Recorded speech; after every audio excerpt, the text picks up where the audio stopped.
Tôi đang đi lang thang quanh những cánh đồng xanh mướt của tỉnh Thái Bình và đã bắt gặp một khung cảnh vô cùng đẹp mắt. Đó là hình ảnh những người bà con đang phơi bánh đa.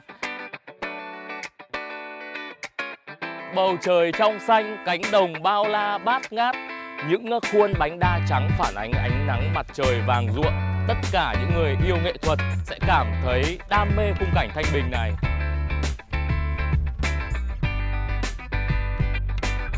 Tôi đang đi dọc theo con kênh dẫn nước và để ý rằng ở dưới cá rô phi rất là nhiều. Có thể nói rằng là đen cả một mặt kênh luôn.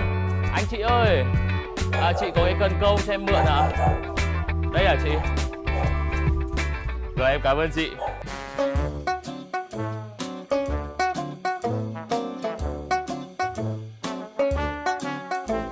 Cá rô phi là một loài cá khá là tinh danh, có thể nói rằng là khôn.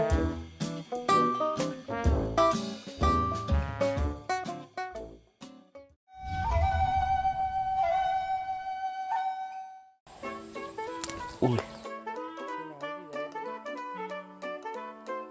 Cứ tưởng là câu được cá to, hôm nay cùng toàn cá nhỏ thôi.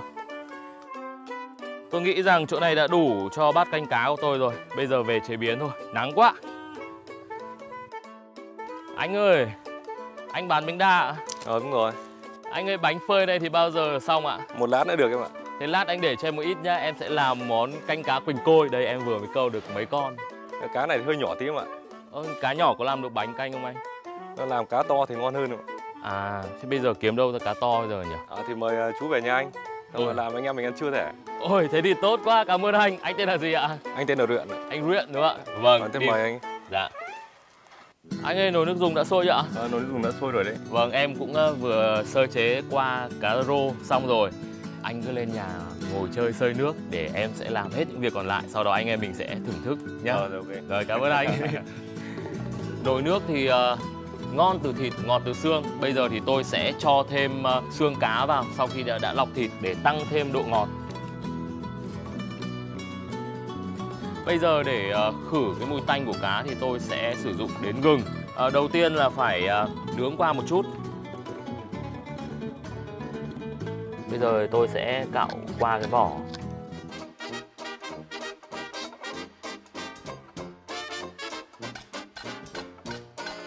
Sau khi đập dập gừng thì tôi sẽ cho vào nồi nước dùng. Để lửa liu riu. Chảo nóng thì tôi sẽ đổ dầu vào.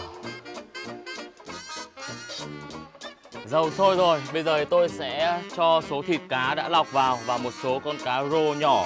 Các bạn có biết không, cái công việc lọc thịt cá rô là nó đòi hỏi rất là tỉ mỉ. Canh cá mà để xương dính vào là coi như là hỏng hết cả bát canh.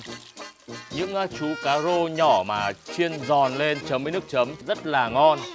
Giòn tan và rất là ngọt ở trong miệng khi chúng ta ăn. Tôi sẽ tranh thủ sơ chế qua một số loại rau sống. Hành với thìa là thì tôi sẽ thái nhỏ ra. Hành thì cũng đập ra, đập dập. Cà chua bổ cau.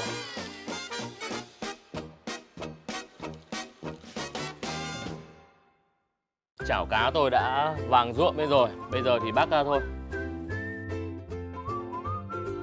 Xong. Tôi sẽ cho hành vào phi trước để thật thơm. Sau khi hành đã thơm thì tôi sẽ cho cà chua vào đảo đều. Cà chua và hành sẽ thơm hơn mà sẽ có thêm vị chua. Tôi vừa mới trần qua bánh đa, bây giờ thì chắt ra bát. Tôi đã chuẩn bị sẵn một rổ rau ngót như này. Bây giờ thì sẽ cho vào nồi nước dùng. Vừa cho vào một chút thôi thì chúng ta phải vớt ra ngay.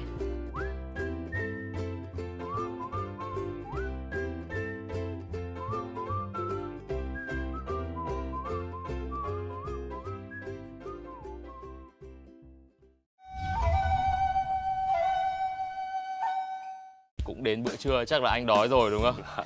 Bây giờ anh ăn thử xong rồi cho em biết nhận xét của anh nhé.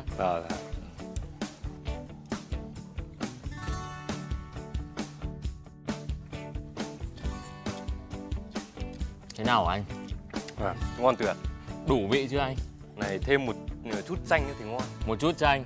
Vâng, có ngay. Nếu mà cho điểm thì được mấy điểm ạ? Này phải cho được 10 điểm. 10.